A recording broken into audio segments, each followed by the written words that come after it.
Everyone, welcome to Spiromix academy. My name is Harshita. हम बेटा आज आपकी प्रैक्टिस करेंगे हाफ ईयरली एग्जाम के प्रिपरेशन की, ठीक है, जिसमें मैं आपको जो हमने चैप्टर्स पढ़ चुके हैं उसके मैं आपके क्वेश्चंस की प्रैक्टिस करवाने वाली हूँ आज, ठीक है। जिसमें आज बेटा हम स्टार्ट करने वाले हैं आपका केमिस्ट्री में सबसे पहले, ठीक है, जो कि आपका कौन सा चैप्टर आएगा केमिस्ट्री में बेटा, chemical reaction and equation, and second आएगा आपका बेटा एसिड बेस एंड सॉल्ट, ठीक है। तो इन क्वेश्चंस की हम प्रैक्टिस करेंगे आज, ठीक है, ताकि वो आपके हाफ ईयरली एग्जाम में हेल्प कर सके, ठीक है। चलिए फिर आगे कंटिन्यू करते हैं यहाँ से, ठीक है।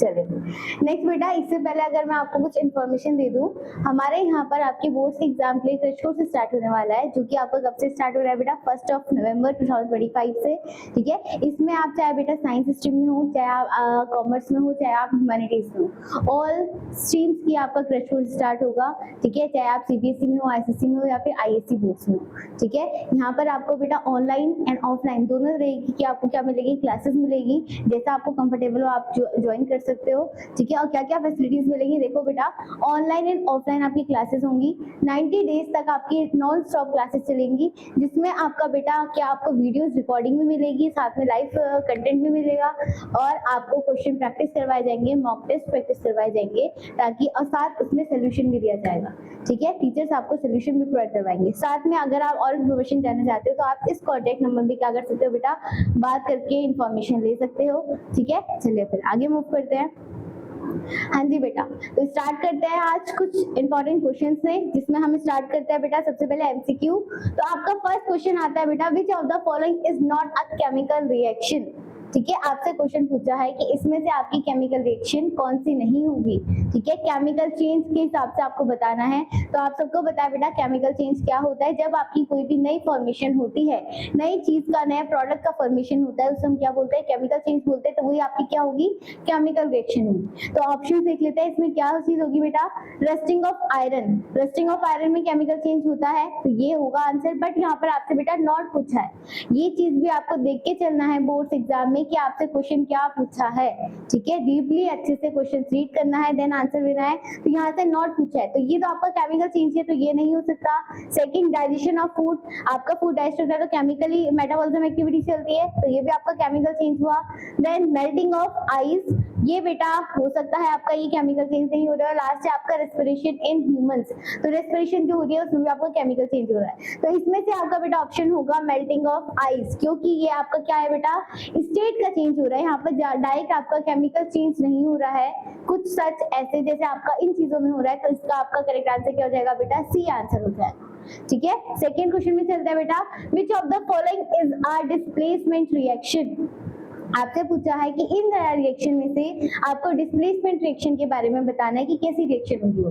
तो हमने पढ़ा था बेटा डिस्प्लेसमेंट रिएक्शन का मतलब क्या होता है, कोई चीज को हम डिस्प्लेस कर रहे हैं, पोजीशन को चेंज कर रहे हैं, ठीक है, on the basis of their reactivity. जिसकी रिएक्टिविटी ज्यादा होगी, जो ज्यादा पावरफुल होगा बेटा, वो दूसरे के साथ बॉन्ड बना के उसके साथ बॉन्ड बना लेगा, और एक को क्या होगा बेटा, जो वीक रिएक्टिविटी होगा उसको अलग छोड़ देगा। तो हम क्या बोल रहे थे, डिस्प्लेसमेंट रिएक्शन बोलते हैं। जैसे फॉर एग्जाम्पल यहाँ पर मैंने एक रिएक्शन लिखी, A plus BC will give, अब देखो इन दोनों में से आपको देखना है, सपोज करो बेटा A जो है इसकी रिएक्टिविटी ज्यादा स्ट्रॉन्ग है और इसमें से C की रिएक्टिविटी ज्यादा स्ट्रॉन्ग है, तो A बेटा C के साथ जाके बॉन्ड बना लेगा और B को क्या छोड़ देगा, बिल्कुल अलग छोड़ देगा, क्योंकि इसकी रिएक्टिविटी सीरीज क्या है बेटा, बिल्कुल ही वीकेस्ट है। तो कैसा प्रोडक्ट बनेगा, A C के साथ और B को अकेला छोड़ देगा, क्योंकि ये क्या है बेटा, वीक इलेक्ट्रोलाइट है, वीक रिएक्टिविटी सीरीज है। तो इसे हम क्या बोलते हैं, डिस्प्लेसमेंट रिएक्शन, की आपने डिस्प्लेस कर दी है पोजीशन, जो वीक था उसको अकेला छोड़ दिया है। तो यहाँ पर आपको चेक करना है कि इनमें से कौन सी रिएक्शन में डिस्प्लेसमेंट रिएक्शन हो रही है, ठीक है। तो फर्स्ट है बेटा H2 plus O2 will give H2O, तो यहाँ पर आपको डिस्प्लेसमेंट रिएक्शन होती हुई दिख रही है, नहीं, ये जो आपकी रिएक्शन होगी ये कौन सी है बेटा, कॉम्बिनेशन रिएक्शन है। कॉम्बिनेशन रिएक्शन हो रहा है यहाँ पर, कैसे पता चला, आपका रिएक्टेंट दो या दो से आ सकते हैं, बट हमने कॉम्बिनेशन में क्या पढ़ा था, आपका सिंगल प्रोडक्ट फॉर्म होना चाहिए। तो यहाँ पर आपका सिंगल प्रोडक्ट फॉर्म हो रहा है, तो ये कौन सी रिएक्शन हो गई, कॉम्बिनेशन रिएक्शन हो गई। सेकंड आता है बेटा Zn plus CuSO4 will give ZnSO4 plus Cu। तो यहाँ पर क्या हुआ बेटा, जिंक ने जब कॉपर सल्फेट के साथ रिएक्ट करा, ठीक है, तो उसने जब फाइनल प्रोडक्ट बनाया तो क्या हो गया बेटा, कॉपर को अलग छोड़ दिया और सल्फर के साथ बॉन्ड बना लिया। तो इसने क्या करा, जो वीक था उसको अलग छोड़ दिया, तो ये आपकी डिस्प्लेसमेंट रिएक्शन कहलाई जाएगी। ठीक है, तो ये आपका करेक्ट आंसर हो गया। बट आगे हम और देख लेते हैं। सेकंड है बेटा AgNO3 plus NaCl will give AgCl plus NaNO3। ये जो हो गई बेटा ये आपकी डबल डिस्प्लेसमेंट रिएक्शन कहलाएगी। ऐसा कैसे पता चला बेटा? देखो यहाँ पर हमने डबल डिस्प्लेसमेंट रिएक्शन में क्या देखते हैं? आयंस दिखते हैं। तो Ag पॉजिटिव है, Na2 नेगेटिव है, देन Na पॉजिटिव है, Cl नेगेटिव है। तो क्या होगा बेटा? ये अपनी डिस्प्लेसमेंट रिएक्शन कैसे करेंगे? अपोजिट आयंस के थ्रू करेंगे। A आपका बॉन्ड बनाएगा बेटा Cl के साथ और Na बनाएगा NONO3 के साथ। तो ये आपका डिस्प्लेस हो चुका है इसी पोजीशन में, तो ये कहलाएगा आपका डबल डिस्प्लेसमेंट रिएक्शन। समझ में आ गई यहाँ तक बात बेटा? नेक्स्ट लास्ट वाली है बेटा CaCO3 ने क्या करा? उसने ब्रेक डाउन करके CO को अलग कर दिया और कार्बन डाइऑक्साइड को अलग कर दिया। तो ये कौन सी हो गई? Decomposition reaction. ये कौन सी हो गई बेटा? डीकंपोजिशन रिएक्शन हो गई। कैसे पता चला? यहाँ पर आपका एक सिंगल रिएक्टेंट है और प्रोडक्ट वो दो से ज्यादा फॉर्म हुआ है। तो जब आपका सिंगल प्रोडक्ट बनता है तो उसमें क्या होता है? आपका डीकंपोजिशन रिएक्शन होता है। डीकंपोजिशन का मतलब ब्रेक डाउन कर रहे हो आप किसी कंपाउंड का। तो इस तरीके से बेटा आपको सारी रिएक्शन आइडेंटिफाई करनी है, देन फिर करेक्ट आंसर ऑप्शन करना है। तो यहाँ पर आपको समझ में आ रहा है बेटा कि सारे के सारे आंसर्स में आपका ऑप्शन कौन सा सही होगा? बी वाला करेक्ट आंसर जाएगा, जो कि आपका डिस्प्लेस कर रहा है किसी की पोजीशन को। ऑलराइट, चलिए फिर नेक्स्ट क्वेश्चन में चलते हैं। The process of a coating of a thin layer of zinc on iron articles is called as. आपसे क्वेश्चन पूछा है बेटा, ऐसी कौन सा प्रोसेस है जहां पर आप बेटा जिंक की कोटिंग कर रहे हो किसमें? आयरन मेटल्स में। तो उस प्रोसेस को हम क्या बोलते हैं? उस पोजीशन को हम क्या बोलते हैं? ठीक है, तो उस पोजीशन को हम बोलते हैं बेटा, देख लो पहले यहाँ पर रस्टिंग हम किसमें बोलते हैं? जब हम किसी आयरन की चीज, मेटल की चीज पे आयरन की क्या कर रहे हैं बेटा? आयरन पे किसी चीज की हम कोटिंग कर रहे हैं, तो वो क्या कहलाता है? आपका रस्टिंग ऑफ आयरन कहलाता है। ठीक है, जैसे हम बोलते हैं जंग लग गया। ठीक है, एलोइंग क्या होता है बेटा? एलोइंग भी एक आपका क्या होता है? किसी चीज को प्रिवेंट करने के लिए, ताकि उसमें कोई चीज ना हो, कोरोजन ना हो जाए, इसलिए हम इसमें क्या करते हैं? एलोइंग करते हैं। जैसे आपने गाड़ियों वगैरह में देखा होगा, जो हमारे व्हील वगैरह होते हैं, पहिए वगैरह, उसमें होती है आपकी एलोइंग। ठीक है, लास्ट आता है बेटा कोरोजन। कोरोजन के अंदर ये सारे प्रोसेस आ रहे हैं। कोरोजन का मतलब क्या होता है? किसी भी चीज को आप एयर एंड मॉइस्चर के कांटेक्ट से बचा रहे हो, उसे हम क्या बोलते हैं? कोरोजन बोलते हैं। तो इसमें आपका बेटा जो अलग आएगा वो क्या आएगा? आपका गैल्वेनाइजेशन, जहां पर हम आयरन को मेटल के साथ क्या करते हैं बेटा? कोटिंग करवाते हैं। ठीक है, तो अगर आपने ये पढ़ा भी नहीं है बेटा, तो आपने क्या करना है? यहाँ पर आपने एलिमिनेशन मेथड का यूज करना है। जो चीज हमने नहीं पढ़ी है तो वो ऑप्शन उसमें करेक्ट जाएगा, क्योंकि आपको ऑलरेडी और चीजों का 3 का पता है आंसर। ठीक है, तो ये भी ऐसे क्वेश्चंस भी आते हैं बेटा। ठीक है, चलिए फिर नेक्स्ट मूव करते हैं। The process of coating of a thin layer. ओ ये रिपीट हो गया बेटा। ठीक है, इस वाले क्वेश्चन को छोड़ो। नेक्स्ट आता है बेटा, a base which is soluble in water is called as. आपसे क्वेश्चन पूछा है, जो बेस होता है बेटा, अगर वो वाटर के साथ सॉल्युबल हो जाता है, उस चीज को हम क्या बोलते हैं? तो मैंने आपसे बोला था बेटा, सारे बेस आपके वाटर के अंदर सॉल्युबल नहीं होते हैं।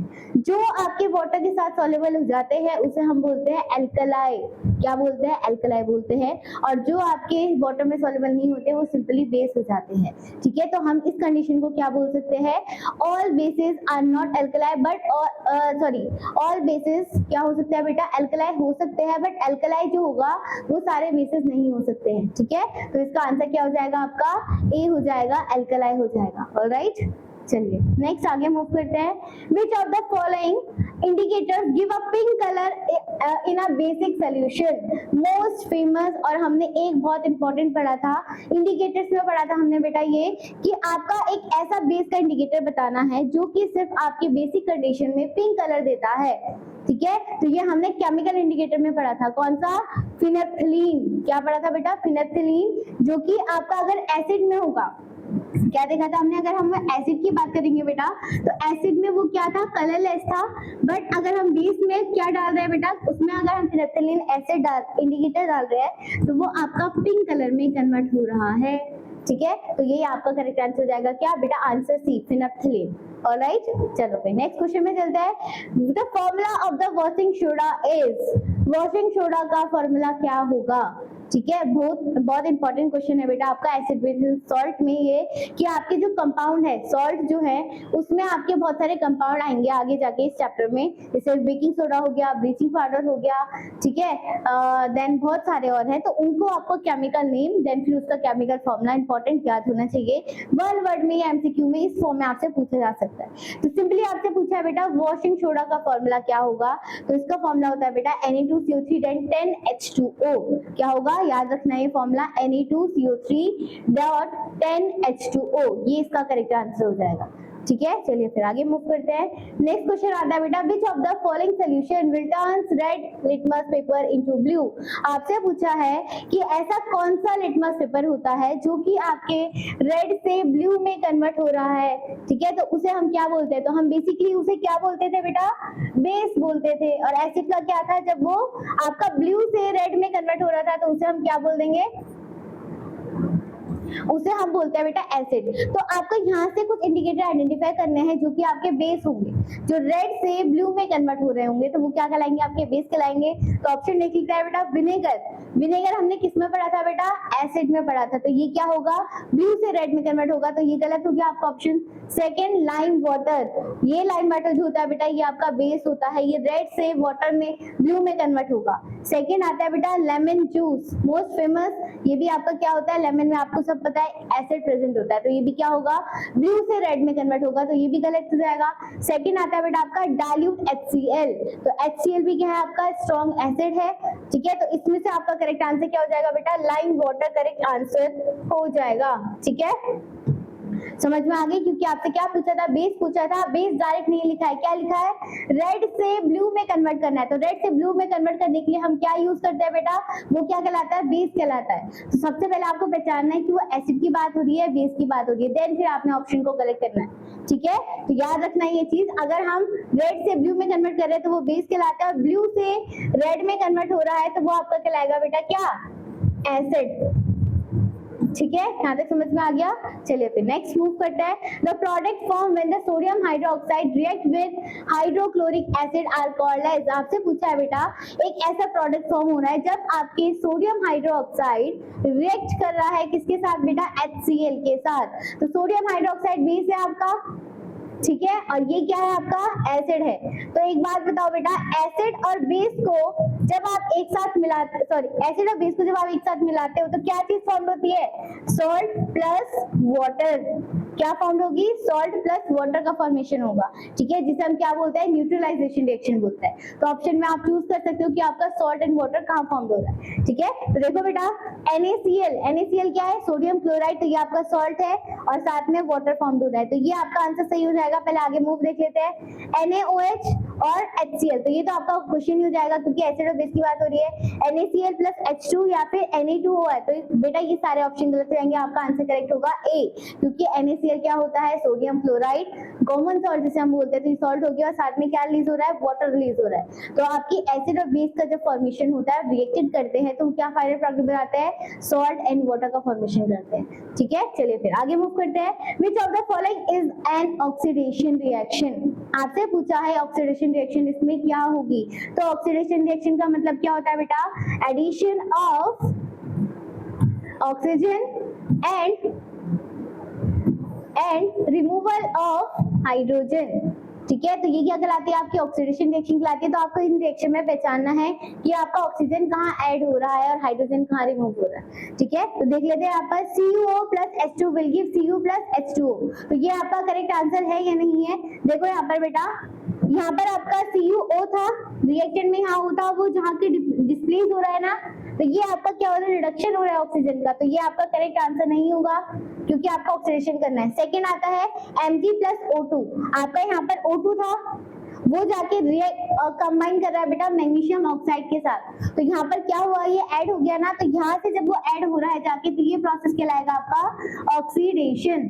तो ये वाली जो रिएक्शन कहलाती है आपकी मैग्नीशियम क्लोराइड की, मैग्नीशियम रिबन की है ये बेसिकली, जब आपका फर्स्ट एक्सपेरिमेंट था, तो ये कौन सी रिएक्शन होगी आपकी, ऑक्सीडेशन रिएक्शन, इसका करेक्ट आंसर हो जाएगा। और में तो देखो बेटा आपका ऑक्सीजन है ही नहीं, इसमें आपका ऑक्सीजन है ही नहीं, इसमें आपका यहाँ पर ऑक्सीजन है, वो भी क्या हो रहा है बेटा, डिस्प्लेस हो रहा है, देखो।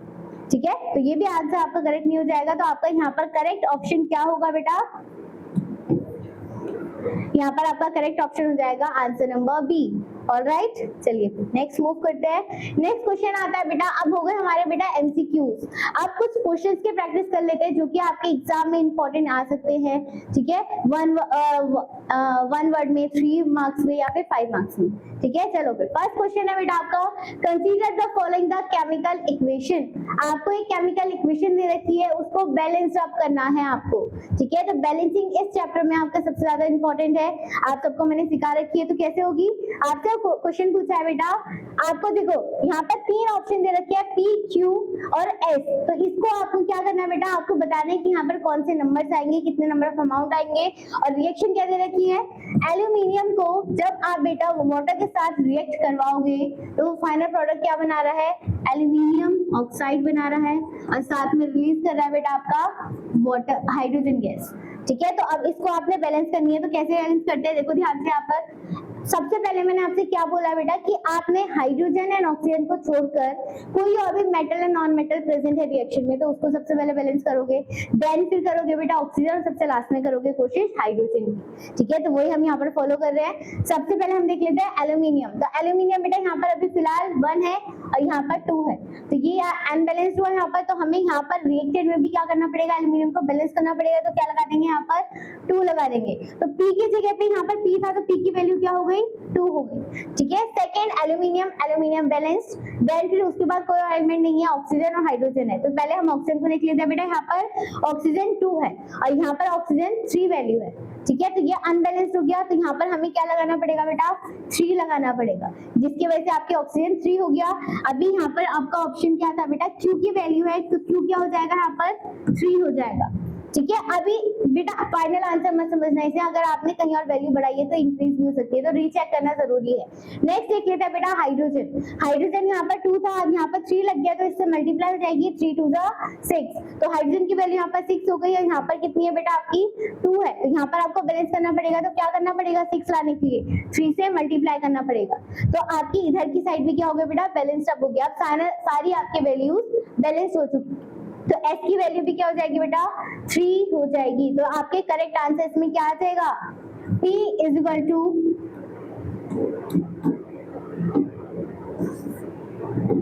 P की वैल्यू हो जाएगी बेटा आपकी 2, Q की वैल्यू हो जाएगी आपकी 3, और S की वैल्यू हो जाएगी आपकी बेटा क्या, S की वैल्यू भी हो जाएगी 3। तो ये आपकी बैलेंस हो गई केमिकल रिएक्शन। आप फाइनल चेक कर सकते हो, एल्यूमिनियम 2, हाइड्रोजन क्या हो गया, 3 2 6, 3 2 6, ऑक्सीजन हो गया 2, और यहाँ सॉरी ऑक्सीजन हो गया 3, और यहाँ पर भी 3 है। तो ये आपका करेक्ट आंसर हो जाएगा, ठीक है। चलिए फिर नेक्स्ट क्वेश्चन में चलते हैं बेटा, why do we balance a chemical equation, name the state the law that suggest the balance the chemical equation and balance the following chemical equation. आपसे इसमें बेटा 3 क्वेश्चन पूछ रखे हैं एक साथ। सबसे पहला क्वेश्चन क्या कहता है कि हमें आपकी बैलेंस केमिकल इक्वेशन को क्यों बैलेंस करने की जरूरत है। तो मैंने आपसे बोला था बेटा, एक आपका लॉ है, law of conservation of mass, law of conservation of mass,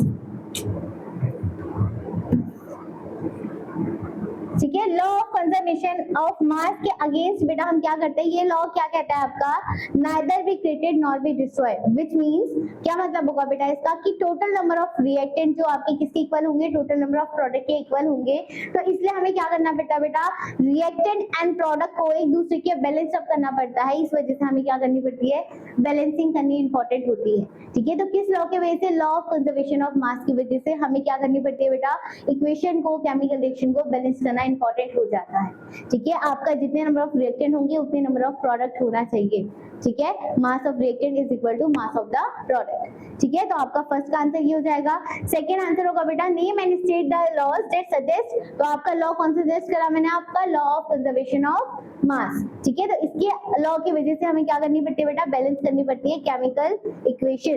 then question आता है आपको कि आपको इस रिएक्शन को क्या करना है, बैलेंस अप करना है। तो इस रिएक्शन को, आपका आज का होमवर्क है बेटा, ये वाली रिएक्शन जो है आपकी, ये बैलेंस करके आओगे, क्योंकि मैंने आपको ऊपर वाली बता दी है, तो ये वाली आप होमवर्क में करके आओगे। ऑलराइट, चलिए फिर नेक्स्ट आगे मूव करते हैं। नेक्स्ट बेटा, अगर आप इंफॉर्मेशन और जानना चाहते हो कि आपका इस कानवस एकेडमी जो है, ठीक है, जिस कोचिंग सेंटर जो है कि उसकी और क्या क्या बेटा क्वालिटीज है या फिर क्या क्या चीजें हैं, तो आप इस सोशल मीडिया प्लेटफॉर्म से क्या कर सकते हो बेटा, इन्फॉर्मेशन कलेक्ट कर सकते हो, जिसमें आपका व्हाट्सएप, इंस्टाग्राम या फेसबुक का चैनल है, ठीक है। तो यहाँ पर आप देख सकते हो ये आपकी बेटा यूट्यूब की क्लासेस होती है, यहाँ पर ऑनलाइन यूट्यूब चैनल है जहाँ पर आपकी रोज क्लासेस क्या होती है बेटा, रिकॉर्डेड फॉर्म में अपलोड होती रहती है। देन ये आता है बेटा आपका क्या, कि आप कैसे रिव्यूज चेक कर सकते हो या फिर आप क्या, जो हम नोट्स पढ़ाते हैं आपको क्लासेस देते हैं तो उसके नोट्स आपको यहाँ पर प्रोवाइड करवाए जाते हैं। ऑलराइट, चलिए नेक्स्ट आता है बेटा आपका नेक्स्ट क्वेश्चन है, state from the following statement which is not true about the burning of magnesium ribbon in air. आपने फर्स्ट एक्सपेरिमेंट पढ़ा था बेटा केमिकल रिएक्शन इक्वेशन में, ठीक है, कौन सी वाली में, हमें स्टार्टिंग में कॉम्बिनेशन रिएक्शन जब पढ़ी थी तो मैंने आपको एक मैग्नीशियम रिबन का एक्सपेरिमेंट बताया था। एक रिएक्शन थी जब आपका मैग्नीशियम रिबन ऑक्सीजन के साथ रिएक्ट करता है तो वो मैग्नीशियम ऑक्साइड में कन्वर्ट हो जाता है जो कि व्हाइट फिल्म कलर का एक पाउडर बनाता है। तो आपसे क्वेश्चन पूछा है कि इसमें से आपको बताना है कि इसमें से कौन सा स्टेटमेंट ट्रू है मैग्नीशियम रिबन से रिलेटेड, ठीक है, सॉरी नॉट ट्रू पूछा है बेटा, क्या पूछा है, नॉट ट्रू। तो बिल्कुल प्रॉपर तरीके से क्वेश्चन रीड करना है, देन आंसर फॉलो करना है, ठीक है। तो नॉट ट्रू पूछा है तो रीड कर लेते हैं बेटा। सबसे पहला क्या है, it burn with the raising white flame, ठीक है। तो आपका जब मैग्नीशियम ऑक्साइड में बेटा वो कन्वर्ट होता है तो वो आपका व्हाइट कलर की फ्लेम को प्रोवाइड करवाता है। क्या होता है बेटा, मैग्नीशियम रिबन आपके ऑक्सीजन के साथ जब रिएक्ट करवाएगा तो वो आपका मैग्नीशियम ऑक्साइड में कन्वर्ट हो जाता है जो कि आपकी व्हाइट फ्लेम में कन्वर्ट हो जाता है। कौन सा कलर देगा वो, व्हाइट कलर प्रोवाइड करवाएगा, ठीक है। तो आपका ये वाला ऑप्शन बिल्कुल सही है, तो ये आपका आंसर करेक्ट नहीं हो सकता है। सेकंड है, a white powder is formed on burning, जब आप किसी भी चीज को जला रहे हो तब आपका व्हाइट पाउडर में कन्वर्ट हो रहा है, तो ये भी करेक्ट आंसर है। देन आता है बेटा, it is an endothermic reaction, तो आपकी बेटा एंडोथर्मिक रिएक्शन नहीं है। यहाँ पर क्या हुआ है, यहाँ पर आपने जब ऑक्सीजन को हीट करा, रिएक्ट करा, तब जाके वो क्या हुआ बेटा, फाइनल में प्रोडक्ट बना और हीट रिलीज हुई है, ठीक है। यहाँ पर आपने एब्जॉर्ब नहीं करी है, हीट रिलीज हुई है, ठीक है। तो वो क्या हो रही है बेटा, आपकी एक्सोथर्मिक रिएक्शन हो रही है। कौन सी हो रही है, एक्सोथर्मिक रिएक्शन हो रही है।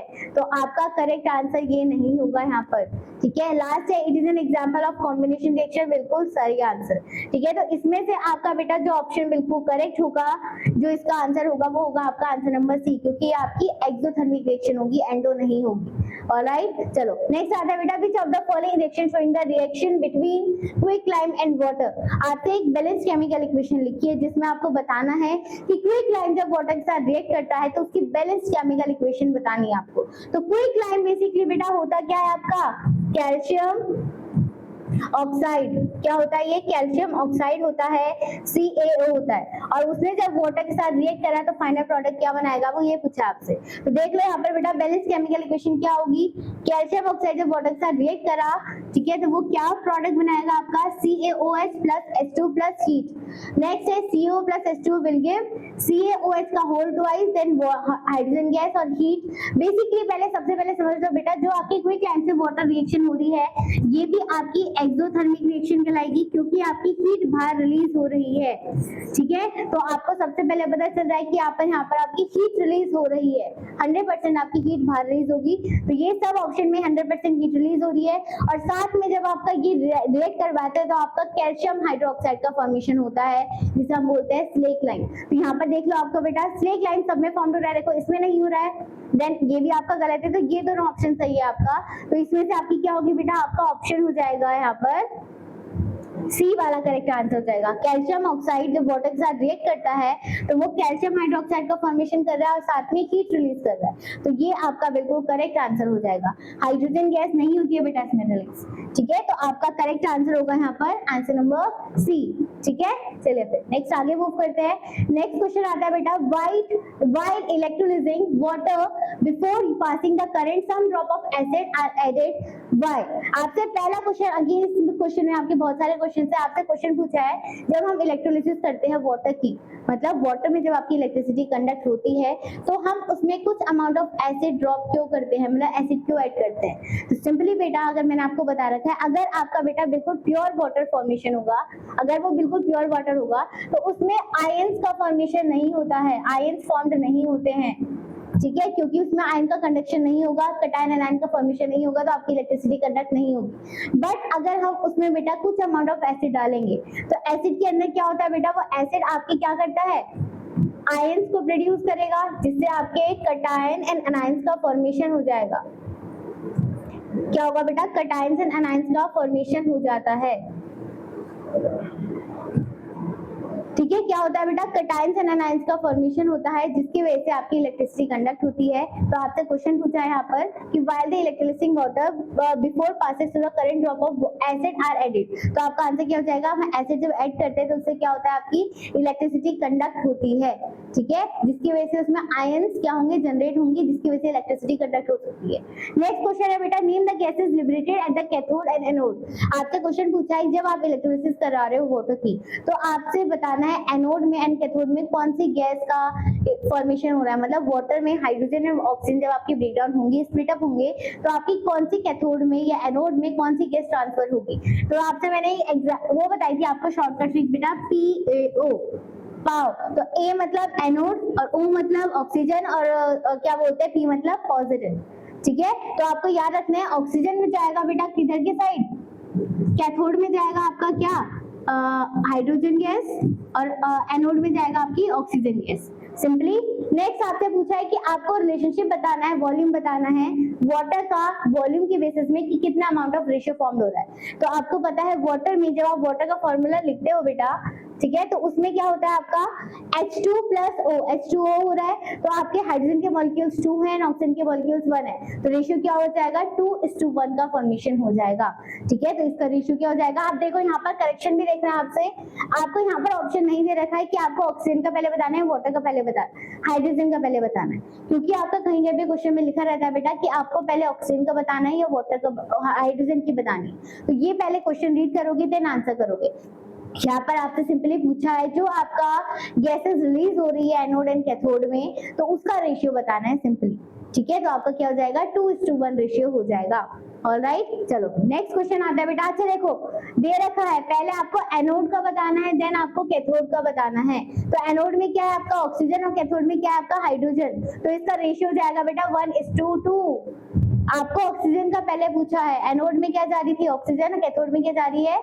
हाइड्रोजन। तो यहाँ पर एनोड मैंने लिखा है, तो इसका रेशियो 2:1 नहीं होगा, 1:2 होगा। ऑलराइट, तो ये चीज आपको ध्यान देके करनी है। नेक्स्ट क्वेश्चन आता है बेटा आपका, silver chloride kept in a China dish turn grey in sunlight. ठीक है, जब आपका हम सिल्वर क्लोराइड का यूज करते हैं बेटा, तो सिल्वर क्लोराइड को हम जब चाइना डिश में रखी, सनलाइट के पास रखा, हमने कौन सी रिएक्शन पढ़ी थी? फोटोकेमिकल डिकम्पोजिशन रिएक्शन में पढ़ा था हमने। ये क्या होता है जब आप सिल्वर क्लोराइड को या फिर इसी की एक और दूसरी फॉर्म थी सिल्वर ब्रोमाइड, इन दोनों को अगर हम सनलाइट के पास रखते हैं बेटा, तो ये क्या होता है आपके सिल्वर एंड क्लोराइड अलग अलग हो जाएंगे, या फिर सिल्वर एंड ब्रोमाइड अलग अलग ब्रेकडाउन हो जाएंगे, और इसमें कलर चेंजेस हो जाएगा। जो कि आपका सिल्वर कलर कैसा था बेटा? सिल्वर कलर का था, वो किसमें कन्वर्ट हो जाएगा? ग्रे कलर में कन्वर्ट हो जाएगा।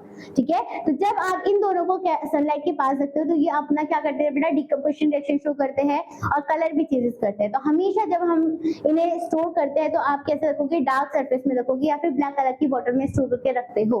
ठीक है, तो आपसे ये पूछा है यहाँ पर, तो फर्स्ट है आपसे right the colour of the silver when it kept in the China dish. ठीक है, तो सिल्वर का कलर कैसा था बेटा? पहले सिल्वर कलर का था, जब वो कन्वर्ट हो रहा है तो वो ग्रे कलर में कन्वर्ट हो जा रहा था। ठीक है, सेकंड आता है बेटा, name the type of chemical reaction please and right the chemical equation of the following reaction. तो सबसे पहले इसका जो रिएक्शन होगी वो क्या थी? फोटोकेमिकल डिकम्पोजिशन रिएक्शन कहलाएगी। और रिएक्शन क्या होगी बेटा आपकी? AgCl को जब आप रिएक्ट करवाओगे एल्यूमिनियम क्लोराइड को, सिल्वर क्लोराइड को, तो Ag और Cl अलग अलग हो जाएंगे। ठीक है, वो दोनों क्या हो गए? सनलाइट की प्रेजेंस में। किसकी प्रेजेंस में बेटा? सनलाइट लाइट की प्रेजेंस में, तो वो दोनों क्या हो रहे हैं? ब्रेक डाउन हो जा रहे हैं, डिकम्पोजिशन रिएक्शन हो रहे हैं। देन राइट द रिएक्शन, इसी की जैसी आपको सिमिलर रिएक्शन बतानी है। तो किसकी बताई थी मैंने? सिल्वर ब्रोमाइड की। तो AgBr को जब आप ब्रेक करवाओगे तो वो भी आपकी क्या होंगे बेटा? इस तरीके से दोनों ब्रेक डाउन हो जाएंगे। तो आपसे ये क्वेश्चन पूछा है, तो अगेन इसमें आपसे 3 क्वेश्चंस पूछे गए थे।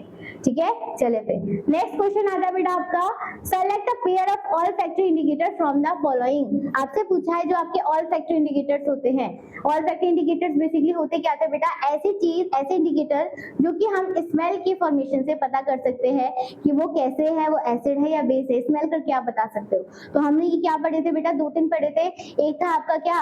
क्लोव। ठीक है, आप जो लौंग होती है उसका बता सकते हो, विनेगर से बना सकते हो, बता सकते हो, या फिर अनियन से बता सकते हो। 3 हमने पढ़े थे, तो यहाँ पर आपसे वही बताने कि ऐसे क्या है। तो clove oil and vanilla essence, vanilla essence तो बेटा क्या था, ये भी था आपका। सेकंड आता है बेटा अनियन एंड टर्मरिक, अनियन तो है बट टर्मरिक कैसा था आपका, सॉरी वैसा था नेचुरल इंडिकेटर। नेक्स्ट आता है बेटा clove oil and the litmus paper, again ये भी आपका नेचुरल इंडिकेटर्स है। Vanilla essence and methyl orange, vanilla essence तो है बेटा, मिथाइल ऑरेंज क्या हो रहा है आपका, केमिकल है। तो इसका करेक्ट आंसर क्या हो जाएगा बेटा, ऑल फैक्टर में ए हो जाएगा। ये दोनों आप स्मेल करके बता सकते हो कि इंडिकेटर कैसे होंगे। ऑलराइट, नेक्स्ट आता है बेटा visual challenges, students have to perform a lab test to detect the presence of acid in a given solution, then acid base indicator preference by him will be. आपको बताना है बेटा कि आपके कुछ स्टूडेंट्स है वो परफॉर्म कर रहे हैं एक्सपेरिमेंट और आपको डिटेक्ट करना है कि वो क्या है, एसिड है या फिर वो एसिड के साथ क्या सॉल्यूशन मिक्सअप कर रखा है। तो आपको इंडिकेटर के बेसिस में एसिड बेस को क्या करना है बेटा, पहचानना है कि वो एसिड है या बेस है। तो क्या लिखा है बेटा, कैसे पहचानोगे, क्वेश्चन पूछा है यहाँ पर एसिड का पूछा है बेटा, एसिड बेस इंडिकेटर, ठीक है। और कैसा पूछा है यहाँ पर, रीड कर लेते हैं एक बार। देखो ब्लू लिटमस सिर्फ आपको क्या बताएगा बेटा, एसिड के बारे में बताएगा। अगर आपका ब्लू से वो रेड में कन्वर्ट हो रहा है तो वो एसिड इंडिकेट करेगा। क्लोव ऑयल जो होगा ये आपका नेचुरल इंडिकेटर कहलाएगा, ठीक है, जिसे हम ऑल फैक्टर इंडिकेटर भी बोलते हैं, सॉरी ऑल फैक्ट्री बोल सकते हो आप direct. Then red cabbage extract, ये भी आपका नेचुरल इंडिकेटर होता है बट हमने पढ़ा नहीं है, ना ही ये हमने, ये दो सारे के सारे क्या है बेटा आपके नेचुरल इंडिकेटर है। तो आप कहाँ परफॉर्म कर रहे हो बेटा, लैब में कर रहे हो ना, ठीक है। तो आप कैसे इंडिकेट कर सकते हो बेटा, आपका क्लोव ऑयल की हेल्प से आप इजीली इंडिकेट करवा सकते हो, स्मेल करके बता सकते हो, या फिर आप ब्लू लिटमस की हेल्प से भी बता सकते हो। तो यहाँ पर जो आप सजेस्ट करोगे बेटा, मैं क्या बोलूंगी, बी आपका करेक्ट ऑप्शन होगा। क्लोव ऑयल से आप आइडेंटिफाई कर सकते हो कि वो एसिड है या बेस है, ठीक है। अगर वो एसिड होगा बेटा तो एसिड की प्रेजेंस में क्या करेगा, वो आपका स्मेल को चेंज कर सकता है बट बेस की फॉर्म में वो कोई भी चेंज नहीं करेगा, ठीक है। तो ये हमने ऑल फैक्टर इंडिकेटर में पढ़े थे। इसका करेक्ट ऑप्शन हो जाएगा आपका बेटा आंसर नंबर बी, ठीक है। इसका करेक्ट आंसर हो जाएगा आपका आंसर नंबर बी, ठीक है। यहाँ तो कोई प्रॉब्लम, चलिए फिर बेटा हमने आज 2 चैप्टर्स के क्वेश्चंस कंप्लीट कर चुके हैं, acid base and salt and chemical reaction and equation, ठीक है, जो कि आपके हाफ ईयरली एग्जाम में चैप्टर्स आ रहे हैं, ठीक है। नेक्स्ट क्लास में हम बेटा स्टार्ट करेंगे आपके आगे चैप्टर्स को कंटिन्यू करेंगे, ठीक है, जो आपके बोर्ड्स में आने वाले हैं, ठीक है। तो नेक्स्ट चैप्टर आपका क्या है, मेटल्स एंड नॉन मेटल्स है, ठीक है। तो आई होप बेटा यहाँ तक आपको पसंद आया होगा। तब तक के लिए बेटा good bye, thank you so much.